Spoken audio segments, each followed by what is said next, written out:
name is Michael Chapman Jr. and I'm here with another video on the topic of P3D. And I want to apologize first off if I start rambling and going in circles. But as I was finishing up my day today and I was looking at the price of the P3D token and also cashing in with my daily dividends, I started thinking about the longevity of this platform and how future-proof is this. And so I kind of want to discuss that with you guys out loud. Nothing written down, just talking right off the top of my head. And hopefully I'm going to watch this video later and kind of use what I'm talking here as a thesis for my own decision on how I decide to play this game. But for you guys out there that is probably watching and trying to figure out what is the best case scenario for yourselves, I want to talk about the amount of volume that has constantly been hitting this platform.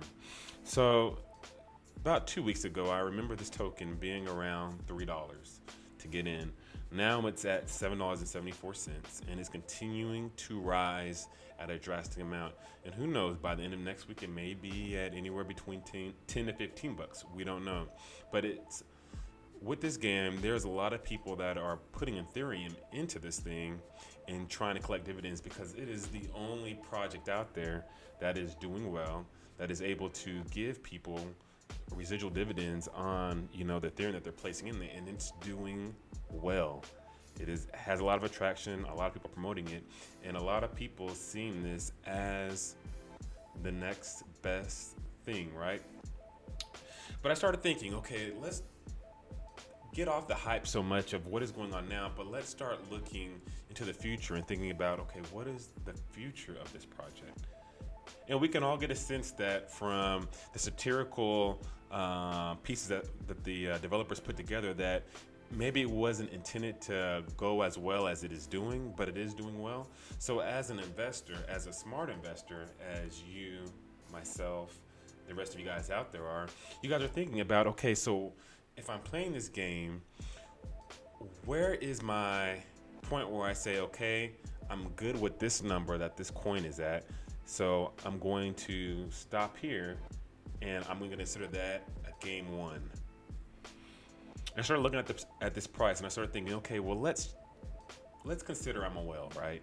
And I have a lot of money that I want to dispose, but I'm only going to dispose of it into this contract if I know there's other people that are going to want to also play on top of the hand that I've already placed.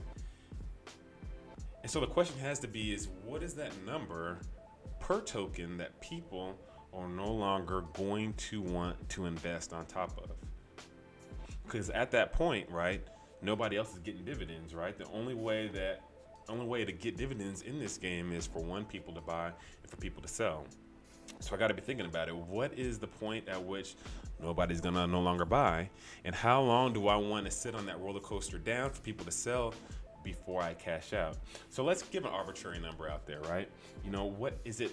35? Is it 40? Let's say it's 40.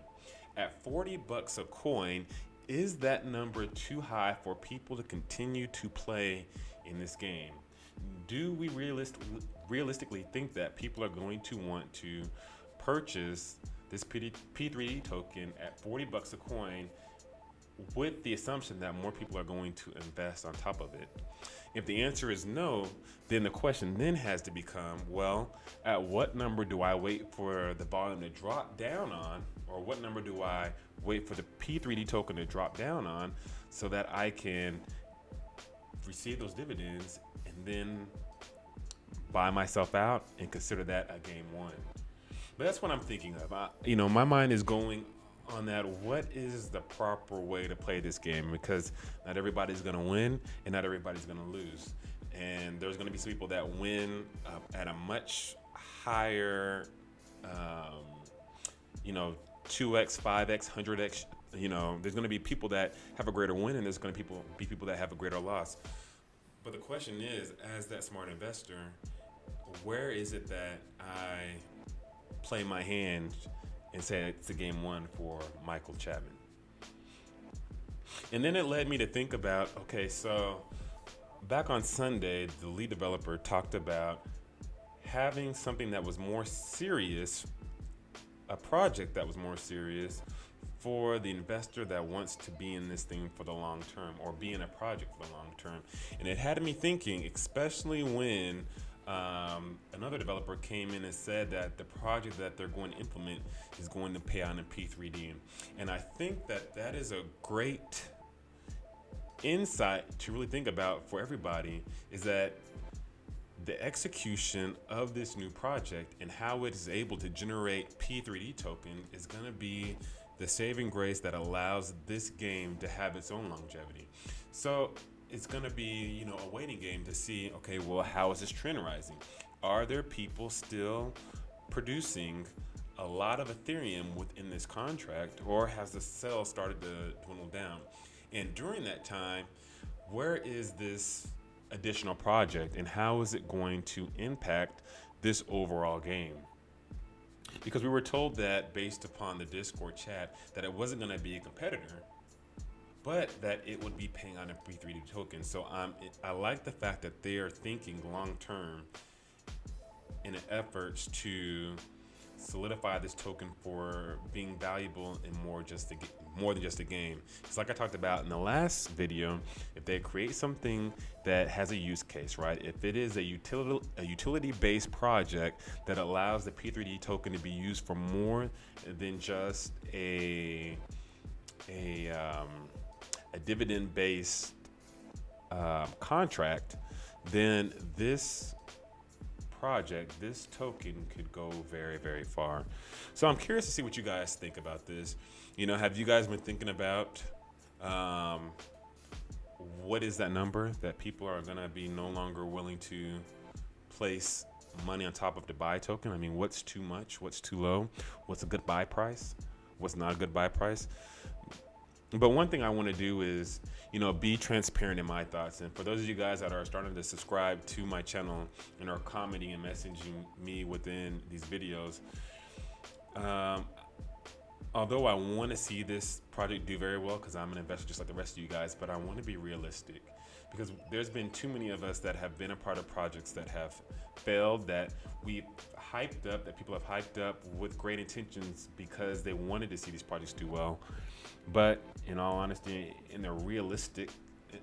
being realistic, it didn't, you know, pan out. And that's why I want to see this project do well. I'm enjoying the transparency that the programmers and the developers that are behind this project are putting out there to, you know, their investors and those that are in their game. And I want to see it do well. And so these are some thoughts that I want to think about. And I want you guys to also, you know, pose these questions out there too, or be at least cognizant of these questions. That way you do the best due diligence for yourself and your money. That way that you aren't in another scenario where you've lost and you had the worst of hands and not the best of hands.